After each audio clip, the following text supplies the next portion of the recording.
Okay guys, here's a 3D rendering of the kitchen. So let's look at it with plan view to explain a few things. First, this blue line represents 48 inches from the front of the range. Here's 48 inches from the face of this cabinet to the face of the island. And the island is 10 feet long this way, 6 feet across. This is 24 deep, this cabinet 24. And we have a 12-inch wide cabinet facing the range to pick up our extra space. And then these on the back are 24. So that means this space in the center was a big void space. Each one of these cabinets, I think, is 30 wide. Yeah. So over probably about 6 feet long and 12 feet deep, you have a void. We could make these deeper to pick up some more storage space, I guess. But they're so deep, they're kind of hard to get back there. Or you just bring your plumbing up in,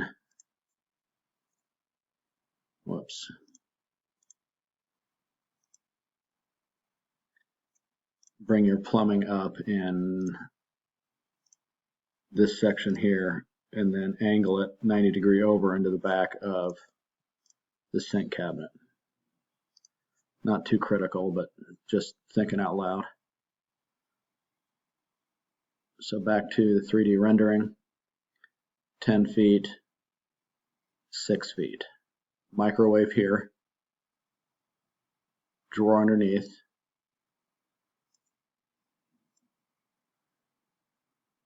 come on computer.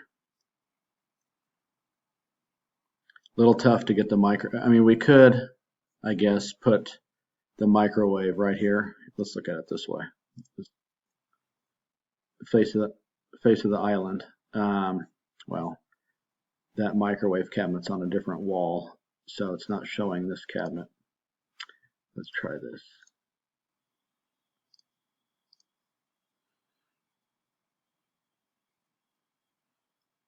Okay. So if the microwave were facing the exterior wall, we could put it right here, but this is the trash cabinet, trash pull-out. It'd be, in my mind, a little bizarre to have that microwave immediately to the left of your sink. This is your sink, centered on the island. Dishwasher, 3-drawer stack, 12-inch wide cabinet here. Again, microwave right here. And then your 10 feet here, 5 bar stools really easily. These are all doors underneath here.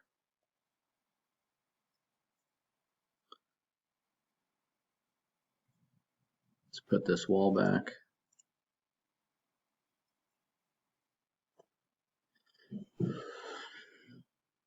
And this wall here is drawn to scale, meaning that's the peak, 156 inches. I went with a 36-inch range. Spice pull-out, tray divider for cookie sheets, drawer stack, drawer stack.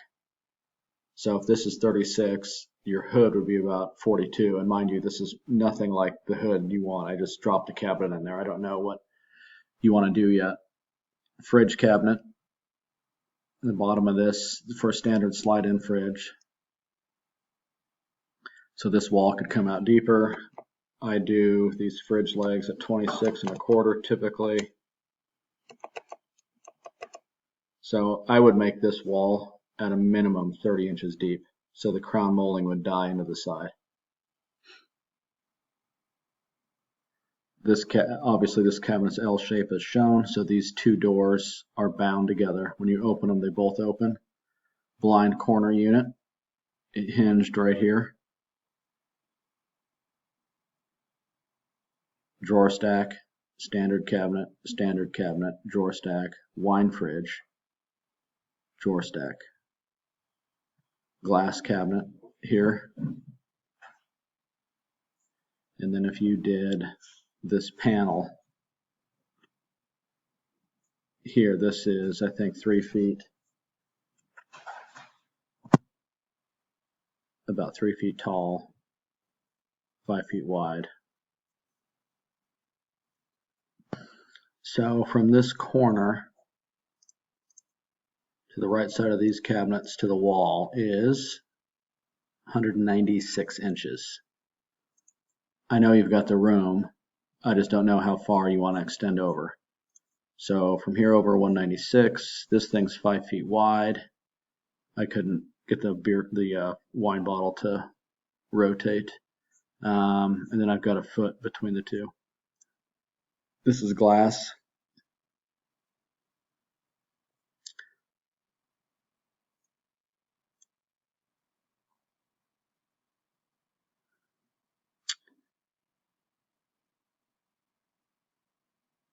Pretty good sized kitchen though. Coffee bar. These are about 16 deep. Floating shelves that are 9 inches deep. Drawer. The niches in the family room, great room, whatever you're calling that, just a couple base cabinets. These niches are 12 deep. So these would be some pretty shallow cabinets, just 2 doors. Laundry.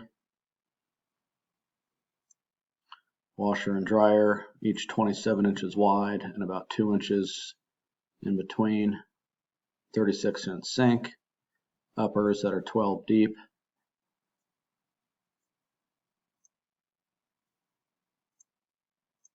Guest vanity, single sink, drawer stack on either side. And the last is the master vanity. These are your windows. A foot off the floor, 2 sinks.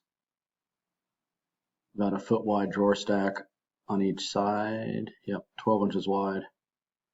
And a 3 drawer stack in the middle.